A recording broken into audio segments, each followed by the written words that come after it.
এখানে জার্মানিও দেখা গেল, বিভিন্ন দলের লোকরা এখানে আসে। তো সবাই খেলাটা উপভোগ করার জন্য আসছে।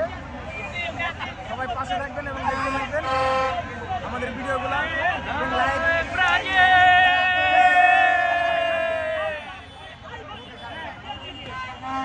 আমাদের ভিডিওগুলো দেখতে থাকবেন এবং আমাদের পাশে থাকবেন। লাইক কমেন্ট শেয়ার করে আমাদের সব চ্যানেল দেখতে থাকবেন।